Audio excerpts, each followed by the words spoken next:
Kita semua tahu lagu Oleh Kuasa Darahmu. Kalau yang belum tahu mungkin harusnya familiar, pernah mendengar waktu apalagi zaman-zaman lagi masa-masa Jumat Agung, Paskah begitu ya. Mungkin kita lagi diingetin sama pengorbanannya Tuhan Yesus. Ada lagu Oleh Kuasa Darahmu yang refnya tuh bilang begini. Oleh kuasa darahmu kau telah tebus dosaku, kekudusanmu melingkupiku. Kasihmu mengalir memulihkan hidupku. Sungguh besar anugerahmu, kau selamatkan hidupku. Aku menjadi ciptaan yang baru oleh kuasa darahmu. Ini memang liriknya indah banget. Dan ternyata dalam proses pembuatannya, rekamannya itu banyak story, banyak cerita. Dan ada mujizat yang luar biasa. Langsung kita dengar kira-kira mujizatnya kayak gimana dan bagaimana prosesnya. Lagu ini ditulis sama teman saya di awal-awal tahun 2000. Namanya Oleh Kuasa Darahmu. Lagu ini direkam aslinya oleh Harvest Praise Ministry. Udah banyak di cover sama orang lain, ya. Tapi lagu ini adalah lagu yang ditulis sama teman saya dan direkam original recordingnya itu oleh Harvest Praise Ministry di bawah gereja IFGF yang waktu itu saya bergabung. Saya waktu baru bertobat, saya dimentor di gereja itu. Dan waktu rekaman ini, teman saya ini ngajak saya, Bill ikutanlah rekaman 6 pria, 6 wanita. Kita nyanyi lagu ini, kita rekaman di hari kerja. Dan saya gak pernah lupa, waktu kita masuk ke studio dan di hari terakhir itu sudah jam 12 malam, capek banget kita, capek. Dan sesi terakhir itu sesi pria. Jadi kita masuk ke studio, kita nyanyi di studio. Saya nggak pernah lupa teman-teman saya tuh kecapean. Saya bilang gini, guys, semangat ya. Udah terakhir nih. Habis ini kita pulang. Kita nyanyi, kita rasakan hadirat Tuhan. Waktu kita keluar, kita lihat wanita-wanitanya 6-nya pada nangis.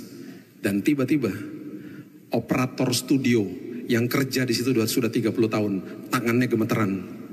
Dia panggil saya, Pak, yang nyanyi kan 6 Pak ya? Iya. Kenapa di komputer saya suaranya 7 Pak? Kaget saya. Pikiran pertama Pak, hantu lah. Tempatnya serem jam 12 malam. Mas yang bener mas gitu. Dia mulai breakdown satu-satu. Ini suara Bapak kan, ini suara Bapak, ini suara Bapak. Ini suara siapa?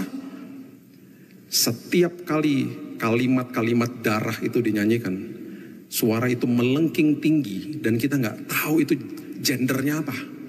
Karena suaranya sangat indah. Dan saya gak pernah lupa, operator studionya bilang begini, Pak, ini oktavnya Pak. Melebihi ketinggiannya Michael Jackson sama Mariah Carey Pak. Tingginya luar biasa, ini gak mungkin manusia Pak bisa nyanyi setinggi ini. Saya gak pernah dengar ada manusia nyanyi setinggi ini. Kami hanya bisa mengambil kesimpulan bahwa pada malam hari itu ketika tenaga kami udah gak ada, di dalam keterbatasan kami, malaikat Tuhan nyanyi sama-sama kita. Lagu itu pernah diputar di Istora Senayan waktu kita sempat konser di situ. Dan kita pernah bawa juga ke beberapa persekutuan doa. Dan gara-gara lagu itu ada satu jiwa bertobat terima Yesus. Dan saya katakan kepada teman-teman saya, paling tidak kita tahu ada satu orang terima Yesus.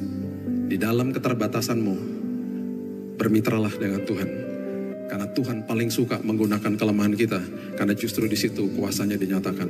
Saya berdoa, dan kita akan nyanyikan lagu ini. Bapak yang baik, terima kasih buat hari ini mengucap syukur. Kami percaya bahwa semua keterbatasan kami hari ini, semua doa dan air mata kami, ketika hari ini kami bermitra dengan Tuhan, menjadi perkara besar. Pemulihan terjadi, dan juga kesembuhan yang kami butuhkan terjadi hari ini. Terima kasih Bapak yang baik. Hanya di dalam nama Tuhan Yesus, kita sama-sama katakan, amin. Tuhan berkati. Ya, cerita yang singkat, kesaksian yang singkat, tapi buat aku ini powerful. Luar biasa bagaimana itu mujizat yang jarang gitu ya kita dengar mungkin di kehidupan kita sehari-hari. Tiba-tiba ada rekaman yang suaranya nggak tahu suara siapa, indah, tinggi, keren, dan kita dapat terima ya di dalam kelemahan kita lah kuasa Tuhan bekerja. Tuhan itu nyata, mujizatnya itu nyata.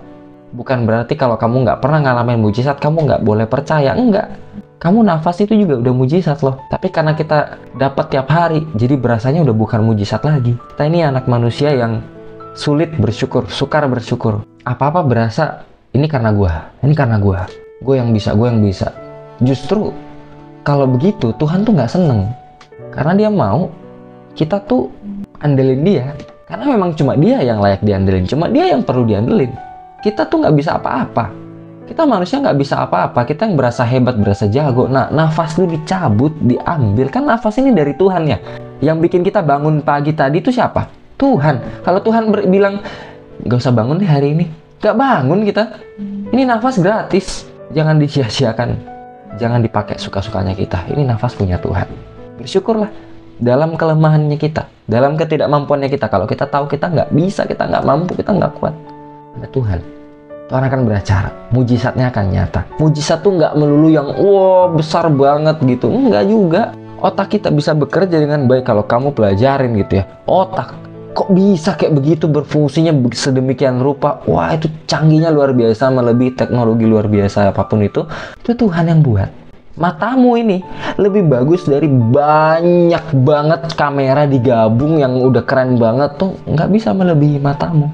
Indera penciuman ini, indera perasa ini, kamu bisa ngerasain makanan itu enak banget. Dulu kita zaman pandemi itu ada salah satu gejala, nggak bisa ngerasain makanan tuh semua tawar. Aku makan mie instan favorit juga, aduh kok nggak nafsu makan.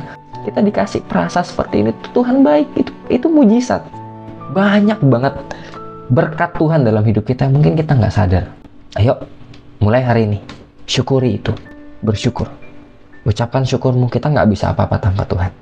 Itu aja untuk video kali ini. Semoga jadi reminder yang baik, yang berkenan, dan memberkati kita semua. Itu aja untuk video kali ini. God bless you, Tuhan Yesus memberkati.